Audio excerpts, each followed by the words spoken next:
What's up guys, it's Dr. Cheese, and welcome to my first official game review!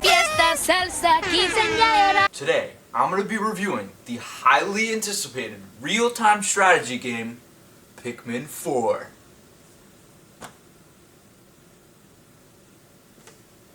Let's go! In Pikmin 4, you play as a rookie member of the Galactic Rescue Corps, whose main mission is to rescue the other Rescue Corps who crash-landed on the planet PNF 404 because they were trying to rescue Captain Olimar. So, that's kind of creative, I guess. Upon landing on PNF 404, we fortunately find... That was a lot of F's. We fortunately find two of the Rescue Corps members and quickly set up base camp, which serves as a hub world in this game. We explore the area a bit and find this thing called an onion, and from the onion sprouts a Pikmin. Pikmin are these little creatures that come in many different types and each have their own set of advantages. There's red Pikmin who are resistant to fire, the new ice Pikmin can freeze enemies in bodies of water, and purple Pikmin, which are basically just the John Cenas of the bunch. His name is John Cena! Together with the Pikmin, we embark on a quest to collect treasure, rescue castaways, and fight fearsome beasts along the way. The controls for throwing the Pikmin are really smooth and intuitive. The cursor will automatically lock on when you approach an enemy or an item. My only nitpick here is when there's a lot of items in one place, it can be kind of hard to switch targets. But for the most part, this was a pretty helpful feature.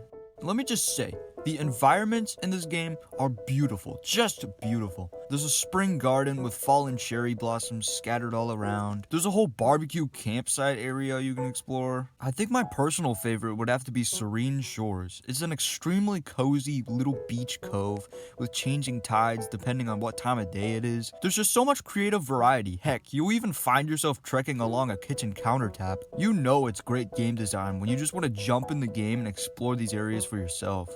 Nintendo definitely knocked it out of the park with Pikmin 4's world design. You can also find tons of underground caves with even more mysterious landscapes and filled to the brim with creepy crawly monsters. Seriously, there are some really unique bosses in these caves.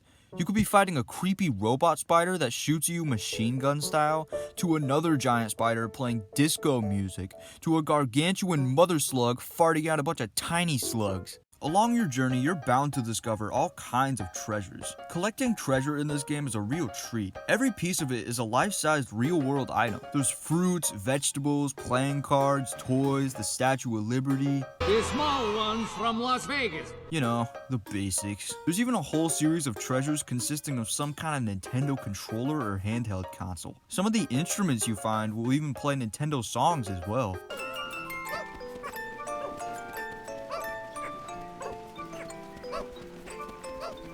But wait! Who's this cute little doggy I haven't been talking about? Well, that, my friend, is Ochi the rescue pup. Over the course of your adventure, Ochi will come to your aid in lots of ways. He could ram into enemies for a surprise attack, or carry items that are too heavy for your Pikmin. He could even jump, adding a sense of platforming to the game.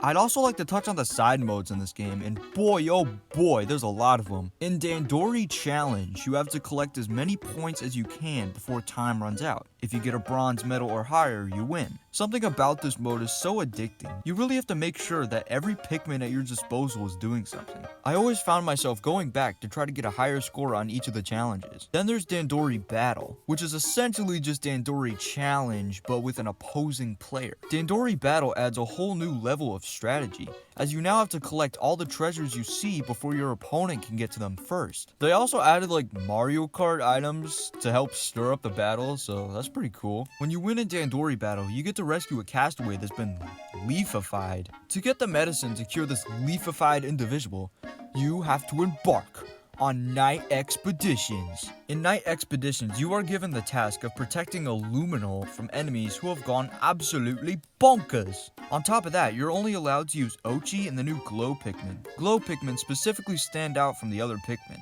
They seem to be made of light and they can't die. Oh yeah, did I mention that Pikmin straight up die? That can happen sometimes. You can charge up Glow Pikmin into a ball of energy to stun an enemy while they go in for an attack. And you can generate more of them from grabbing these little star bits. But you can't lose focus because you never know when a colossal threat is going to destroy the luminol. I think what I've been wanting to say this whole time is that Pikmin is simultaneously a simple and complex concept. All you're essentially doing in the game is throwing a bunch of little dudes at monsters and stuff, but something about the process of multitasking with your Pikmin, overseeing them as each squad carries treasure back to the ship, sending some to collect this and taking the rest to battle an enemy, it's just so satisfying in its own special way. What makes Pikmin 4 stand out from its predecessors is the fact that there's just so much to do in this game. As a completionist myself, I thoroughly enjoyed collecting all the treasures, discovering all the creatures, doing all the side missions. There's just so much to do in this game. I just had a fun little time with this game, and if you have a Switch, I highly recommend you try Pikmin 4. There's a free demo on the eShop, so if you want to give it a try, you can do it for absolutely free. Well, there you have it, guys. My first ever official game review video.